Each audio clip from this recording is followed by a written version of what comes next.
Hello friends, welcome to my channel B creations. Friends, ನೀವು ಇನ್ನೂ ನಮ್ಮ ಚಾನಲ್ಗೆ ಸಬ್ಸ್ಕ್ರೈಬ್ ಆಗಿಲ್ಲ ಅಂತಂದರೆ ಸಬ್ಸ್ಕ್ರೈಬ್ ಆಗಿ ಪಕ್ಕದಲ್ಲಿರೋ ಬೆಲ್ ಐಕಾನ್ನ ಕ್ಲಿಕ್ ಮಾಡಿ. ಶ್ರಾವಣಿ ಸುಬ್ರಹ್ಮಣ್ಯ ಧಾರಾವಾಹಿಯ ಗುರುವಾರದ ಸಂಚಿಕೆಯಲ್ಲಿ ಮೊದಲಿಗೆ ವಿಜಯಾಂಬಿಕಾ ಇನ್ನೇನು ರೂಮ್ ಡೋರ್ ಓಪನ್ ಮಾಡ್ತಾರೆ ಅನ್ನೋ ಅಷ್ಟರಲ್ಲಿ ನಂದಿನಿ ಅವರು ಅವ್ರಿಗೆ ಗೊತ್ತಿಲ್ಲದಿರೋ ಹಾಗೆ ಬಾಗಿಲಿಂದನೇ ಬಚ್ಚಿಟ್ಕೊಂಡಿರ್ತಾರೆ. ಆಗ ವಿಜಯಾಂಬಿಕಾ ಮೊದಲು ನನ್ನ ಮೊಬೈಲ್ನ ಸೇಫ್ ಮಾಡಬೇಕು ಅಂತ ಯೋಚನೆ ಮಾಡ್ತಾ ವಾರ್ಡ್ರೋಬ್ ಓಪನ್ ಮಾಡ್ತಾರೆ. ಮೊಬೈಲ್ ಅಲ್ಲೇ ಇರೋದು ನೋಡಿ ಅವ್ರಿಗೆ ತುಂಬಾ ಖುಷಿ ಆಗುತ್ತೆ. ಅಬ್ಬಾ, ಈ ಮೊಬೈಲ್ ಯಾರ ಕೈಲೂ ಸಿಕ್ಕಿಲ್ಲ, ಸದ್ಯಕ್ಕೆ ನನಗೆ ಪ್ರಮುಖವಾದ ಅಸ್ತ್ರ ಅಂದರೆ ಇದೆ, ಇನ್ಮೇಲೆ ವೀರು ಕತೆ ಮುಗೀತು ಅಂತ ಯೋಚನೆ ಮಾಡ್ತಾ ಮೊಬೈಲ್ನ ತಗೊಂಡು ಅಲ್ಲಿಂದ ಹೋಗ್ತಾರೆ. ನಂದಿನಿಯವ್ರಿಗೂ ಸಮಾಧಾನ ಆಗುತ್ತೆ. ಮತ್ತೆ ಇಲ್ಲಿ ಇನ್ವೆಸ್ಟಿಗೇಷನ್ ಆಫೀಸರ್ಸ್ 3 ಜನ ಮನೆಯೊಳಗೆ ಬರ್ತಿದ್ದ ಹಾಗೆ ಸುಬ್ಬು ಅವ್ರ ಎದುರುಗಡೆ ಬಂದು, ಸರ್ ನೀವು ಯಾರು ಅಂತ ಗೊತ್ತಾಗಿಲ್ಲ ಅಂತ ಹೇಳ್ತಾರೆ. ಆಗ ಆಫೀಸರ್ಸ್, ನಾವು ಗೌರ್ಮೆಂಟಿಂದ ಬಂದಿರೋ special investigation team, SIT team ಅವರು ಮಿನಿಸ್ಟ್ರು ಸಾಹೇಬ್ರನ್ನ ಇನ್ವೆಸ್ಟಿಗೇಷನ್ ಮಾಡೋಕ್ಕೆ ಅಂತಲೇ ಬಂದಿರೋದು ಅಂತ ಹೇಳ್ತಾರೆ. ಅಷ್ಟರಲ್ಲಿ ಸುರೇಂದ್ರ ಅವ್ರು ಕೂಡ ಅಲ್ಲಿಗೆ ಬರ್ತಾರೆ. ಸರ್ ನಮಸ್ತೆ, ನೀವು ಬರ್ತೀರಾ ಅನ್ನೋ ಯಾವ ಇನ್ಫಾರ್ಮೇಷನ್ ಕೂಡ ಇರಲಿಲ್ಲ, ಗೊತ್ತಿದ್ದಿದ್ರೆ ಒಂದಷ್ಟು ಡಾಕ್ಯುಮೆಂಟ್ಸು ಮತ್ತು ಫೈಲ್ಸ್ನ ತರಿಸ್ಬಿಡ್ತಿದ್ದೆ ಅಂತ ಹೇಳ್ತಾರೆ. ಆಗ ಆಫೀಸರ್ಸ್, ಪರವಾಗಿಲ್ಲ, ಇವತ್ತು ನಾವು ಮಿನಿಸ್ಟ್ರು ಸಾಹೇಬ್ರನ್ನ ಇನ್ವೆಸ್ಟಿಗೇಷನ್ ಮಾಡ್ತೀವಿ, ಡಾಕ್ಯುಮೆಂಟ್ಸ್ ಏನಾದರೂ ಬೇಕು ಅಂದರೆ ನೀವು ಆಮೇಲೆ ಡಾಕ್ಯುಮೆಂಟ್ಸ್ನ ತರಿಸ್ಕೊಡಿ ಅಂತ ಹೇಳ್ತಾರೆ. ಆಗ ಸುರೇಂದ್ರ ಅವರು, ಸರಿ ಸರ್ ಬನ್ನಿ ಅಂತ ಹೇಳಿ ಅವ್ರನ್ನ ಒಳಗಡೆ ಕರೆದು ಸೋಫಾ ಮೇಲೆ ಕೂರಿಸ್ತಾರೆ. ಆಗ ಸುರೇಂದ್ರ ಅವರು, ಸುಬ್ಬು ಇವಾಗ ಏನು ಮಾಡೋದು, ಅಷ್ಟಕ್ಕೂ ಇವರು ಏನು ಪ್ರಶ್ನೆ ಕೇಳ್ತಾರೋ, ಅಣ್ಣ ಏನು ಉತ್ತರ ಕೊಡ್ತಾನೋ, ಒಂದು ವೇಳೆ ಅಣ್ಣ ಏನಾದರೂ ರಾಜೀನಾಮೆ ಕೊಡುವಂಥ ಪರಿಸ್ಥಿತಿ ಬಂದರೆ ಏನು ಮಾಡೋದು ಅಂತ ಕೇಳ್ತಾರೆ. ಆಗ ಸುಬ್ಬು, ಸುರೇಂದ್ರ ಸರ್ ನೀವು ತಲೆ ಕೆಡ್ಸ್ಕೊಳಕ್ಕೆ ಹೋಗಬೇಡಿ, ಸತ್ಯ ನಮ್ಮ ಪರ ಇದೆ, ಸತ್ಯನೇ ಗೆಲ್ಲೋದು ಅಂತ ಹೇಳ್ತಾರೆ. ಆಗ ಸುರೇಂದ್ರ ಅವರು, ನಾನು ಇವ್ರ ಹತ್ರ ಪರ್ಸ್ನಲಾಗಿ ಮಾತಾಡಲ್ಲ ಅಂತ ಕೇಳ್ತಾರೆ. ಬೇಡ ಸರ್, ಆಗ ಮಾತ್ರ ಮಾತಾಡೋಕ್ಕೆ ಹೋಗಬೇಡಿ, ಯಾಕೆ ಅಂತಂದರೆ ಯಜಮಾನರು ಯಾವತ್ತೂ ಕೂಡ ಸತ್ಯನ ಇನ್ನೊಬ್ಬರಿಂದ ಮುಚ್ಚಿಟ್ಟಿಲ್ಲ, ಇವ್ರು ಏನು ಪ್ರಶ್ನೆ ಕೇಳ್ತಾರೋ ಅದಕ್ಕೆ ನಾವು ನ್ಯಾಯವಾಗಿ ಉತ್ತರ ಕೊಡೋಣ ಅಂತ ಹೇಳ್ತಾರೆ. ಆಗ ಸುರೇಂದ್ರ ಅವರು, ಸರಿ ಹಾಗಾದರೆ ನಾನು ಹೋಗಿ ಅಣ್ಣನ ಕರ್ಕೊಂಬರ್ತೀನಿ ಅಂತ ಹೇಳಿ ಅಲ್ಲಿಂದ ಹೋಗ್ತಾರೆ. ಮತ್ತೆ ಇಲ್ಲಿ ಸುಬ್ಬು, ನಂದಿನಿ ಅಮ್ಮವರು ಎಲ್ಲೋದ್ರು, ಅವ್ರಿಗೆ ಸಾಕ್ಷಿ ಸಿಕ್ತೋ ಇಲ್ವೋ, ಒಂದು ವೇಳೆ ಸಾಕ್ಷಿ ಸಿಕ್ಕಿಲ್ಲ ಅಂತಂದರೆ ಯಜಮಾನ್ರ ಮೇಲೆ ಬಂದಿರೋ ಆರೋಪ ಸತ್ಯ ಆಗಿಬಿಡುತ್ತೆ, ಏನು ಮಾಡೋದು ಅಂತ ಯೋಚನೆ ಮಾಡ್ತಾ, ಸರ್ ನಿಮಗೆ ಕುಡಿಯೋದಕ್ಕೆ ಕಾಫಿ ಜ್ಯೂಸ್ ಏನಾದ್ರು ತರಿಸ್ಲಾ ಅಂತ ಕೇಳ್ತಾರೆ. ಆಗ ಆಫೀಸರ್ಸು, ಏನು ಬೇಡ, ನೀವ್ಯಾರು ಅಂತ ಗೊತ್ತಾಗಿಲ್ಲ ಅಂತ ಹೇಳ್ತಾರೆ. ಆಗ ಸುಬ್ಬು, ಸರ್ ನಾನು ಮಿನಿಸ್ಟ್ರು ಸಾಹೇಬರು PA, ಹಾಗೆ ಅವ್ರ ಅಳಿಯ ಅಂತ ಹೇಳ್ತಾರೆ. ಆಗ ಆಫೀಸರ್ಸ್, ಒಳ್ಳೇದಾಯಿತು ನೋಡಿ, ನಮಗೆ CM ಸಾಹೇಬ್ರ ಕಡೆಯಿಂದ ಸ್ಟ್ರಿಕ್ಟಾಗಿ ಆರ್ಡರ್ ಆಗಿದೆ, ನಾವು ಮಿನಿಸ್ಟ್ರು ಸಾಹೇಬ್ರನ್ನ ತನಿಖೆ ಮಾಡ್ತೀವಿ, ಅವ್ರ ಕಡೆಯಿಂದ ಏನಾದರೂ ಸಣ್ಣ ದೋಷ ಇದೆ ಅಂತ ಗೊತ್ತಾದ್ರೂ ಅವ್ರ ಅಧಿಕಾರ ಹೋಗುತ್ತೆ, ಅಸೆಂಬ್ಲಿಲಿ ಇಂಥವ್ರನ್ನ ಯಾಕೆ ನಿಮ್ಮ ಪಕ್ಷದಲ್ಲಿ ಇಟ್ಕೊಂಡಿದ್ದೀರಾ ಅಂತ ಜೋರು ಗಲಾಟೆ ಆಗುತ್ತೆ, ಆವಾಗ ಮಿನಿಸ್ಟ್ರು ಸಾಹೇಬರು ರಾಜೀನಾಮೆ ಕೂಡ ಕೊಡಬೇಕಾಗತ್ತೆ, ಮತ್ತು ನಾವು ಅವ್ರನ್ನ ಇನ್ವೆಸ್ಟಿಗೇಷನ್ ಮಾಡೋವರೆಗೂ ಇಲ್ಲಿ ಯಾರೂ ಕೂಡ ಬಂದು ನಮ್ಮನ್ನು ಡಿಸ್ಟರ್ಬ್ ಮಾಡೋ ಹಾಗಿಲ್ಲ, ಯಾರೂ ಕೂಡ ಮಧ್ಯ ಬರೋ ಹಾಗಿಲ್ಲ, ಬೇಗ ಹೋಗಿ ಅವ್ರನ್ನ ಕರ್ಕೊಂಡು ಬನ್ನಿ ಅಂತ ಹೇಳ್ತಾರೆ. ಸರಿ ಸರ್, ನಾನು ಕರ್ಕೊಂಬರ್ತೀನಿ ಅಂತ ಹೇಳಿ ಸುಬ್ಬು ಅಲ್ಲಿಂದ ಹೋಗ್ತಾರೆ. ಮತ್ತೆ ಇಲ್ಲಿ ಮದನ್, ವಿಜಯಾಂಬಿಕಾ, ಸಾವಿತ್ರಿ 3 ಜನ ಕೂಡ ರೂಮಲ್ಲಿರ್ತಾರೆ. ಆಗ ಮದನ್, ಏನೇ ಇತ್ತೀಚೆಗೆ ತುಂಬಾ ಮೆರೀತಿದ್ಯಾ, ಆ ವೀರೇಂದ್ರ ನಿಮ್ಮ ಬೆನ್ನಿಂದೆ ಇದ್ದಾನೆ ಅಂತ ಹೇಳಿ ನಿಮಗೆಲ್ಲ ಅಹಂಕಾರ ಜಾಸ್ತಿ ಆಗಿದೆ ಅಲ್ವಾ, ಇವತ್ತು ಆ ಅಹಂಕಾರಕ್ಕೆ ಬೆಂಕಿ ಬೀಳುತ್ತೆ, ಮತ್ತು ಆ ವೀರೇಂದ್ರ ಅಧಿಕಾರ ಕಳ್ಕೊಂಡು ಮನೆಯಲ್ಲಿ ಮೂಲೆಯಲ್ಲಿ ಬಿದ್ದಿರ್ತಾನೆ, ನೋಡ್ತಿರೋ ಅಂತ ಹೇಳ್ತಾರೆ. ಅವ್ರ ಮಾತನ್ನು ಕೇಳಿ ಸಾವಿತ್ರಿಗೆ ಗಾಬರಿ ಆಗುತ್ತೆ. ಆಗ ವಿಜಯಾಂಬಿಕಾ, ಹೌದು ಮೇಡಿ, ವೀರುಗೆ ಅಧಿಕಾರ ಇದೆ ಅಂತಲೇ ಇಷ್ಟು ವರ್ಷ ಅವನಿಗೆ ಒಂದು ಮರ್ಯಾದೆ ಸಿಕ್ತಿತ್ತು, ಆದರೆ ಇವತ್ತು ಅವನು ರಿಸೈನ್ ಮಾಡೇ ಮಾಡ್ತಾನೆ. ಅಲ್ಲ, ಆ ಶ್ರಾವಣಿ ಮತ್ತು ಸುಬ್ಬು ಇಬ್ಬರು ಕೂಡ ಆ ಅಹಂಕಾರದಲ್ಲೇ ಅಲ್ವಾ ಇವಳನ್ನ ನಿನ್ನ ತಲೆಗೆ ಕಟ್ಟಿದ್ದು, ಅವನು ರಿಸೈನ್ ಮಾಡಿದ್ಮೇಲೆ ಎಲ್ಲರೂ ಕೂಡ ಬೀದಿಗೆ ಬರ್ತಾರೆ ಅಂತ ಹೇಳ್ತಾರೆ. ಆಗ ಮ್ಯಾಡಿ, ಹೌದು ಮಾಮ್, ಆ ವೀರೇಂದ್ರ ರಿಸೈನ್ ಮಾಡ್ತಿದ್ದಾಗೆ ಇವ್ರಿಗೆಲ್ರಿಗೂ ಒಂದು ಗತಿ ಕಾಣಿಸ್ಬೇಕು, ನೋಡೆ ನೀನು ಊರಿಗೆ ಹೋಗ್ತೀಯೋ ಅಥವಾ ಸುಡ್ಗಾಡ್ಗೆ ಹೋಗ್ತೀಯೋ ನಿನಗೆ ಬಿಟ್ಟಿದ್ದು, ಒಟ್ಟಿನಲ್ಲಿ ನಾವು ಹೇಳಿದ ಮಾತು ಕೇಳ್ಕೊಂಡು ಬಿದ್ದಿರಬೇಕು, ಇಲ್ಲ ಅಂತಂದರೆ ಯಾವುದೋ ಕೆರೆಯಲ್ಲೋ ಬಾವಿಲೋ ಹೆಣವಾಗಿ ತೇಳ್ತಿರ್ತೀಯ ಅಷ್ಟೇ ಅಂತ ಬೈತಾರೆ. ಆಗ ಸಾವಿತ್ರಿ, ನೋಡಿ ಯಜಮಾನ್ರ ಬಗ್ಗೆ ದಯವಿಟ್ಟು ನೀವು ಈ ರೀತಿಯೆಲ್ಲ ಮಾತಾಡಬೇಡಿ, ಅವರ ನೆರಳಲ್ಲಿ ನೀವು ಬದುಕ್ತಿದ್ದೀರಾ, ಅವ್ರಿಗೆ ಈ ರೀತಿ ನಂಬಿಕೆ ದ್ರೋಹ ಮಾಡಬೇಡಿ ಅಂತ ಹೇಳ್ತಾರೆ. ಆಗ ವಿಜಯಾಂಬಿಕಾ, ಮೊದಲು ಇವಳನ್ನ ಹೊಡೆದು ಸಾಯಿಸಬೇಕು, ಇವಳು ಕೂಡ ನಮ್ಮ ಶತ್ರು ಲಿಸ್ಟಲ್ಲೇ ಇದ್ದಾಳೆ ಮೇಡಿ, ಇವತ್ತು ಆ ವೀರು ರಿಸೈನ್ ಕೊಟ್ಟು ಪೊಲೀಸವರು ಅರೆಸ್ಟ್ ಮಾಡ್ತಾರೆ, ನಾವು ಅದನ್ನು ನೋಡಿ ಖುಷಿ ಪಡಬೇಕು, ಆಮೇಲೆ ಇವ್ರಿಗೆಲ್ಲ ಒಂದು ಗತಿ ಕಾಣಿಸಿದ್ರೆ ಆಯಿತು, ಬಾ ಹೋಗೋಣ ಅಂತ ಹೇಳಿ ಮದನ್ನ ಕರ್ಕೊಂಡು ಅಲ್ಲಿಂದ ಹೋಗ್ತಾರೆ. ಸಾವಿತ್ರಿ ಹೇಳ್ತಾ ಕೂತಿರ್ತಾರೆ. ಮತ್ತೆ ಇಲ್ಲಿ ಶ್ರಾವಣಿ ಮೊಬೈಲಲ್ಲಿ ನ್ಯೂಸ್ ನೋಡ್ತಿರ್ತಾರೆ. ಅಲ್ಲೂ ಕೂಡ ವೀರು ರಾಜೀನಾಮೆ ಕೊಡೋದ್ರ ಬಗ್ಗೆನೇ ಹೇಳ್ತಿರೋದು ನೋಡಿ ಅವರು ಅಳ್ತಿರ್ತಾರೆ. ಅಲ್ಲಿಗೆ ಪದ್ದು ಮತ್ತು ವಿಶಾಲ್ ಇಬ್ಬರು ಕೂಡ ಬರ್ತಾರೆ. ಆಗ ಪದ್ದು, ಶ್ರಾವಣಿ ಅಮ್ಮ ಗುಡುಗು ಸಿಡ್ಲು ಎಷ್ಟೇ ಶಬ್ದ ಮಾಡಿದ್ರೂ ಕೂಡ ಕೊನೆಗೆ ಸುರಿಯೋದು ಭೂಮಿ ತಾಯಿನ ತಂಪು ಮಾಡುವಂಥ ಮಳೆನೇ, ನೀವು ಚಿಂತೆ ಮಾಡಬೇಡಿ ಅಂತ ಹೇಳ್ತಾರೆ. ಆಗ ವಿಶಾಲು, ಹೌದು ಶ್ರಾವಣಿಯಮ್ಮ, ನಿಮ್ಮ ಮಾವ ಹೇಳ್ತಿದ್ದಾಗೆ ಕೆಟ್ಟ ಜನ ಎಷ್ಟೇ ಗಲಾಟೆ ಮಾಡ್ಬೋದು, ಶಬ್ದ ಮಾಡ್ಬೋದು, ಕಿರ್ಚಾಡ್ಬೋದು, ಆದರೆ ದೇವ್ರಂತ ನಿಮ್ಮ ತಂದೆಯವ್ರನ್ನ ಆ ಜನರು ಕೈ ಬಿಡೋದಿಲ್ಲ, ಅವ್ರಿಗೆ ಖಂಡಿತ ಒಳ್ಳೇದಾಗೇ ಆಗುತ್ತೆ, ನೀವು ಚಿಂತೆ ಮಾಡಬೇಡಿ ಅಂತ ಹೇಳ್ತಾರೆ.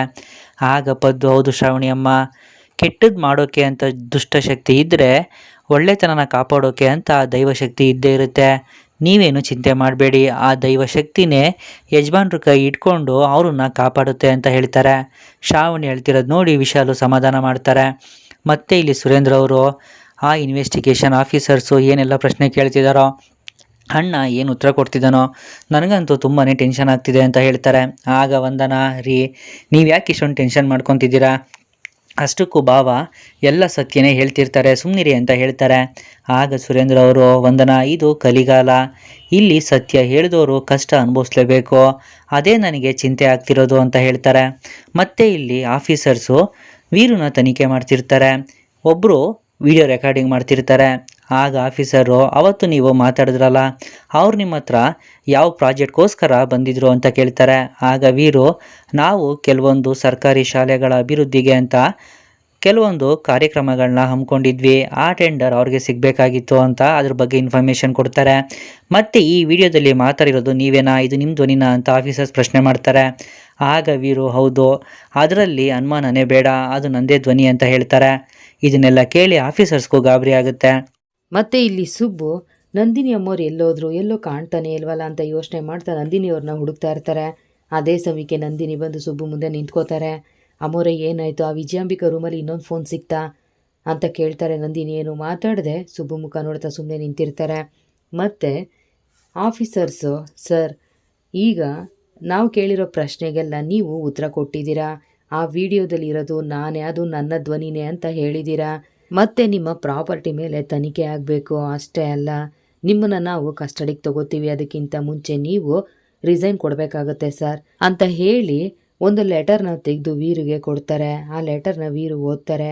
ಅಧಿಕಾರದ ಮೇಲೆ ನನಗೆ ಆಸೆನೇ ಇಲ್ಲ, ಜನಸೇವೆ ಮಾಡಬೇಕು ಅಂತ ನಾನು ಅಧಿಕಾರಕ್ಕೆ ಬಂದಿದ್ದು, ಈಗ ನೋಡಿದ್ರೆ ಅದು ಎಲ್ಲೆಲ್ಲೋ ಕರ್ಕೊಂಡು ಹೋಗ್ತಾ ಇದೆ, ದೇವ್ರಿಚ್ಛೆ ಇದೇ ಇರುವಾಗ ನಾವೇನು ಮಾಡೋಕ್ಕಾಗಲ್ಲ, ನನ್ನ ನಿಷ್ಠೆ ಪ್ರಾಮಾಣಿಕತೆ ಸತ್ಯನೇ ಆಗಿದ್ದರೆ ಗೆಲುವು ನನ್ನ ಕಡೆನೇ ಇರುತ್ತೆ ಅಂತ ಹೇಳಿ ರಿಸೈನ್ ಪೇಪರ್ಸ್ಗೆ ಸೈನ್ ಮಾಡೋದಕ್ಕೆ ಅಂತ ಹೋಗ್ತಾರೆ.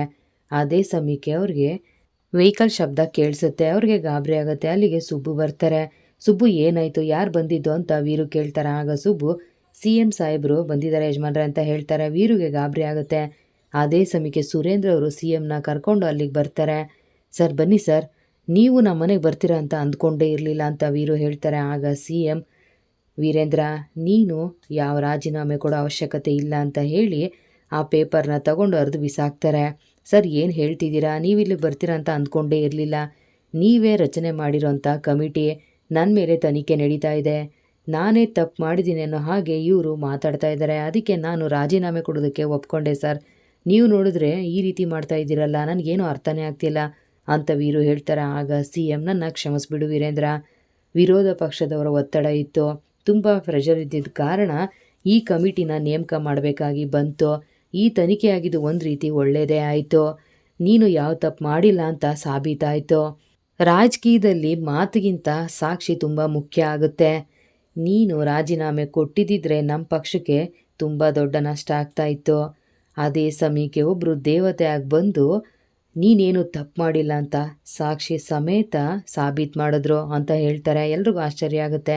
ಸರ್ ನೀವೇನು ಹೇಳ್ತಾ ಇದ್ದೀರಾ, ನನ್ನನ್ನು ಈ ಪರಿಸ್ಥಿತಿಯಿಂದ ಕಾಪಾಡಿದ ದೇವತೆ ಯಾರು ಅಂತ ವೀರು ಕೇಳ್ತಾರೆ. ಆಗ CM ಅವ್ರ ಗಾರ್ಡ್ಸ್ಗೆ ಸನ್ನೆ ಮಾಡ್ತಾರೆ, ಹೋಗಿ ಕರ್ಕೊಂಡು ಬನ್ನಿ ಅಂತ. ಅವ್ರು ಹೋಗಿ ಶ್ರಾವಣಿನ ಕರ್ಕೊಂಡು ಬರ್ತಾರೆ. ಶ್ರಾವಣಿ ಬಂದು ವೀರು ಮುಂದೆ ನಿಂತ್ಕೋತಾರೆ. ವೀರುಗೆ ಆಶ್ಚರ್ಯ ಆಗುತ್ತೆ, ಶ್ರಾವಣಿನೇ ನೋಡ್ತಾ ಇರ್ತಾರೆ. ಮತ್ತು ಇಲ್ಲಿ ಕಾಂತಮ್ಮ ಮನೆ ಮುಂದೆ ಕೂತ್ಕೊಂಡಿರ್ತಾರೆ.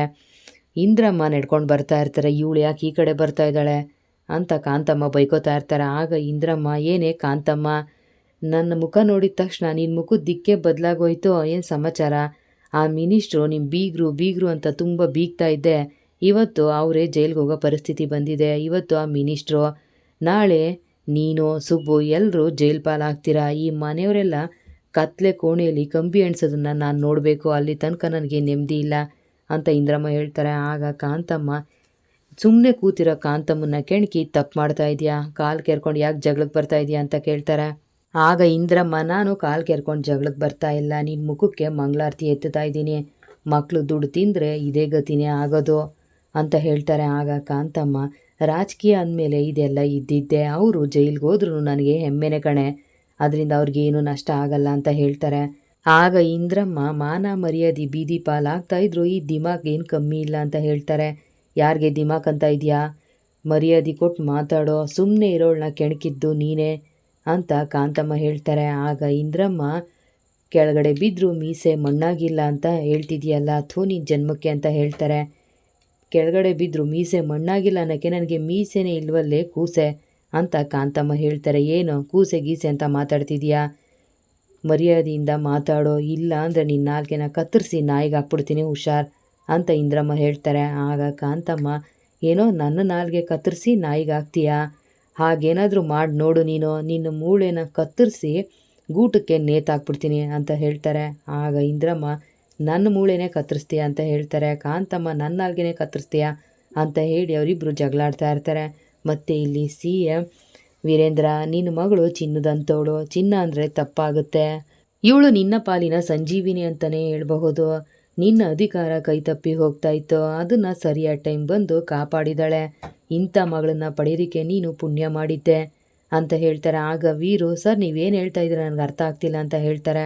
ಆಗ CM ನಾನು ನಿಜನೇ ಹೇಳ್ತಾ ಇದ್ದೀನಿ, ನಿಮ್ಮ ಮಗಳ ಜಾಗದಲ್ಲಿ ಗಂಡು ಮಗುನೇ ಇದ್ದಿದ್ರು ಇದನ್ನೆಲ್ಲ ಮಾಡ್ತಾ ಇದ್ನೋ ಇಲ್ವೋ ಗೊತ್ತಿಲ್ಲ, ನಿಮ್ಮ ಮಗಳು ಇಷ್ಟೆಲ್ಲ ಮಾಡಿದಾಳೆ, ನೀವು ಮಗಳನ್ನ ಎತ್ತಿಲ್ಲ ಮಾಣಿಕ್ಯನ ಎತ್ತಿದ್ದೀರಾ ಅಂತ ಹೇಳ್ತಾರೆ.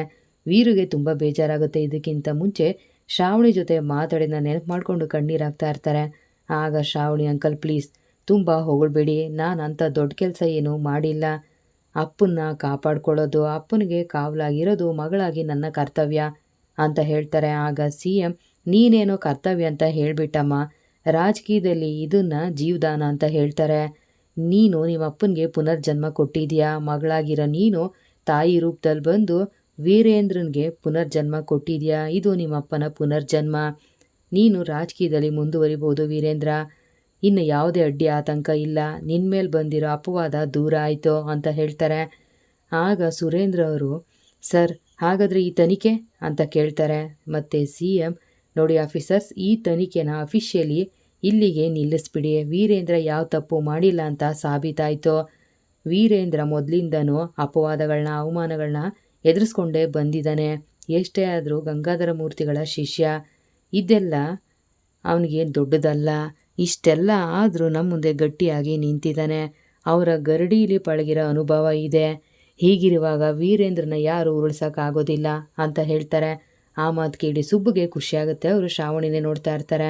ಇಲ್ಲಿಗೆ ಶ್ರಾವಣಿ ಸುಬ್ರಹ್ಮಣ್ಯ ಧಾರಾವಾಹಿಯ ಗುರುವಾರ ಸಂಚಿಕೆ ಮುಕ್ತಾಯ ಆಗುತ್ತೆ. ಮುಂದಿನ ವಿಡಿಯೋಗೆ ದಯವಿಟ್ಟು ನಮ್ಮ ಚಾನಲ್ ಸಬ್ಸ್ಕ್ರೈಬ್ ಮಾಡಿ, ವಿಡಿಯೋ ಲೈಕ್ ಮಾಡಿ, ಶೇರ್ ಮಾಡಿ. Thank you.